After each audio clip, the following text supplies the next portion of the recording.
Now, I don't know what's more American than a giant deer antler handled, leather sheathed, over 9-inch Bowie knife. Or is it Bowie knife? I've always said Jim Bowie. You can leave a comment below. Is it Bowie or Bowie? I always think Bowie like David Bowie, and then Jim Bowie. This is a Bowie knife to me. And what's so ironic is that this is produced by Joker Knives in Spain. This thing is freaking wild, and I cannot wait to unpack what the capabilities and if there are any limitations in this giant hunter slash outdoorsman tool that has a reputation in design of being your one tool option. Let's find out today. If you're new to the channel, I'm Aaron, this is Gideonstactical. Let's dive in. So here we are back at the Blade Boot Camp, and let's break down the business end of this tool. That's what makes a Bowie knife, at least half of it, a Bowie knife, is just the massive, almost 10-inch blade. We have a saber grind, has a clip point with good swedging, but really flat clip right there. So it's not gonna eat up your batoning stick if you are gonna be batoning with it, which is really nice, but does give it a little bit of nimbleness. Great tip. That is a robust tip. Got it stabbing really nice. It's gonna penetrate and pierce, but have durability as well. The stock thickness is 0.22 on the stock thickness, and it has a nice sharp 90-degree spine that will easily flamethrower sparks to help you get a fire going. Now, the cutting edge is 8.75 inches overall. The balance point is right in front of that guard. Let's see here, I don't want it to fall, go right in my thigh or something. So really good weight distribution for good balance. I mean, Jim Bowie did dispatch a few people and get in a few blade fights in his life. Never, I can't even imagine. I can't even imagine that. And with it coming in at a weight of 19.5 ounces, you want that nimbleness. Now, of course, it's not a dagger, quick in the hand type of blade, but for a large tool like this, I really felt like I had the good balance that I would want to not only chop, hack, delimb. You can definitely fall small trees like the size of your wrist if you were having to build a survival shelter, something like that. Do, you know, fire prep, baton, all the things that you would want a tool like this to do. It's going to be able to do that. And you're also, because of the edge geometry, they did a really good job with how they put on the original edge. I was easily able to get feather sticks. With a knife of this size, it can sometimes be really cumbersome, not really enjoyable. You just want to get through it and get done with it, but I could do it for an extended period of time if I had to. Now, of course, like a bushcraft knife, a Mora is going to be better for woods working and woods craft, but they've really, I believe, brought all of the feeling and performance of what a Bowie knife brings to the table, but haven't sacrificed, you know, the outdoor capability. Because let's get real, it's where the majority of us are going to use this tool. I feel like I can easily get up on that front portion right there and make a notch, and it's not going to be harsh on my thumb for the back spine. And then, you know, I can do large sweep cuts and get spear points made and, you know, build out a spear if I needed to, you know, just different things like that. And it's able to accomplish it better than some of my other options I'm even going to run in here a little bit later in the video when we do competitive options. Now, in just a moment, we're going to look at the steel, because this is a big deal to me on what we've seen compared to other European-made knives like this in this style. But before we do that, I do want to invite you guys to hit the like button. And if you're not yet a subscriber here, to consider subscribing, hit the bell icon so you can be notified every week when I break down pieces of gear and equipment, showing you pros, cons, to help you make wise choices on whether or not it's the right tool to start putting in rotation. And it is truly you, the viewers, in partnership with our regular sponsors here at the channel, that help me to create content just like this. And here in the month of July, we're celebrating American independence. And throughout the month, we're going to be looking at tons of different American-made gear. And even in this video, we're looking at an American-inspired design in this knife. And I want to give a quick shout out to today's sponsor, which is HUCKBERRY. And I want to share with you some of the American-made gear and apparel that they carry.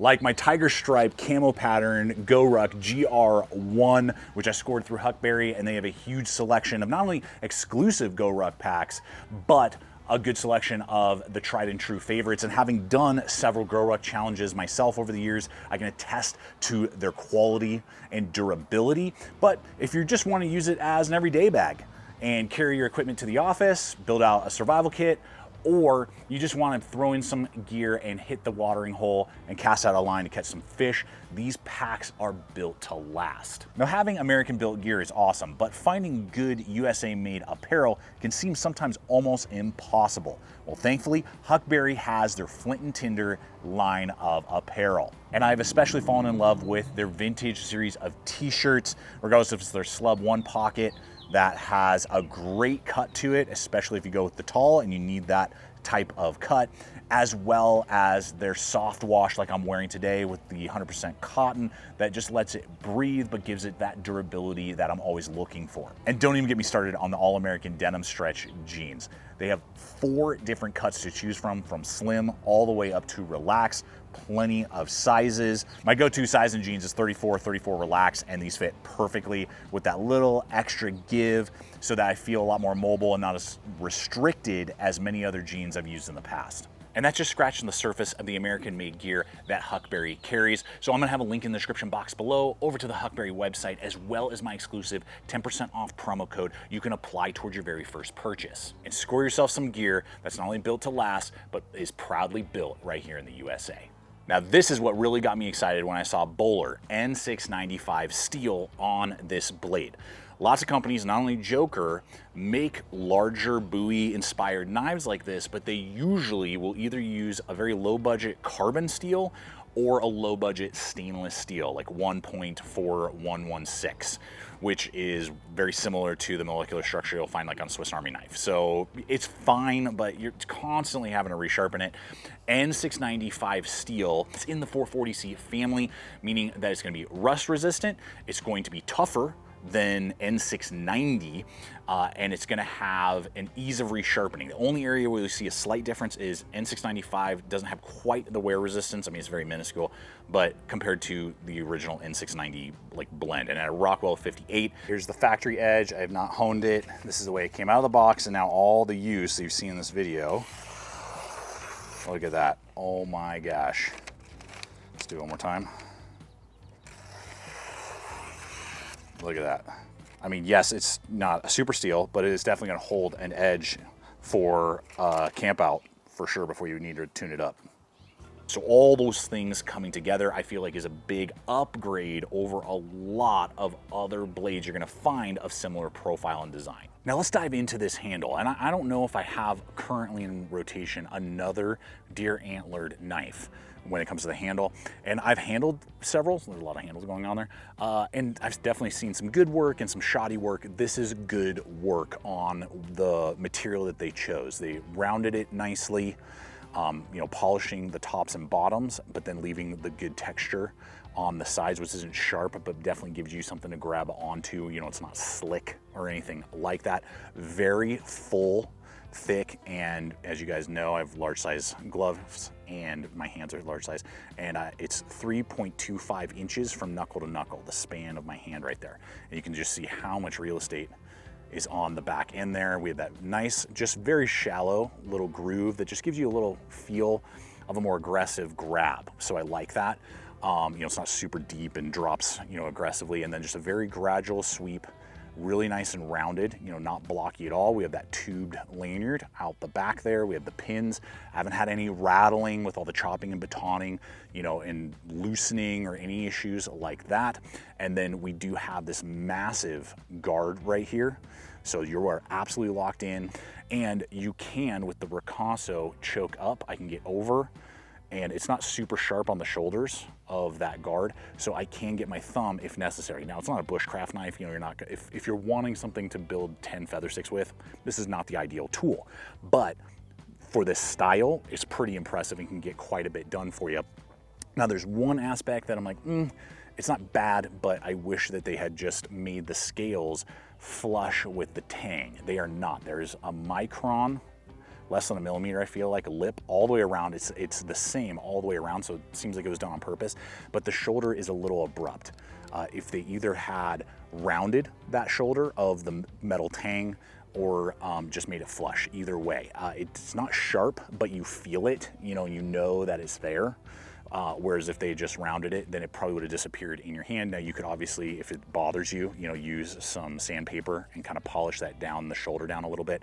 So that is something to note, and I do wish that they had just made the scales, probably just ideal would be flush with the tang instead of purposely dropping them just ever so slightly all the way around. Now, a sheath on a knife like this has got to perform, but it has to look good doing it. Style is half of the game with a blade like this. And this leather sheath is really well executed. Not only in how it looks, great stitching, it's kind of offset and gives it some good accents all the way around. You got a rivet hole right there for a thigh lashing if you needed it. It is got good retention and is really quiet, large belt loop, and you can tell that the leather they didn't skimp on anywhere. That's a good density of leather, has a good like gunslinger drop to it, and then you got that really nice button right there over the guard. Move that out of the way, deploy the blade, and you're ready to rock and roll. Make sure you don't snag that thing, because it'd be sad if you cut that little strap off. But I mean, they even did like double layer leather right there on this. So not only does it look good, but it's going to transport this knife really well.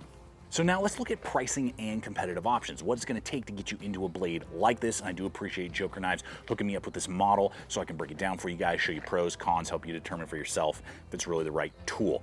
Now, this currently for us here in the States on Amazon is going for $236. $236 is what it's going for.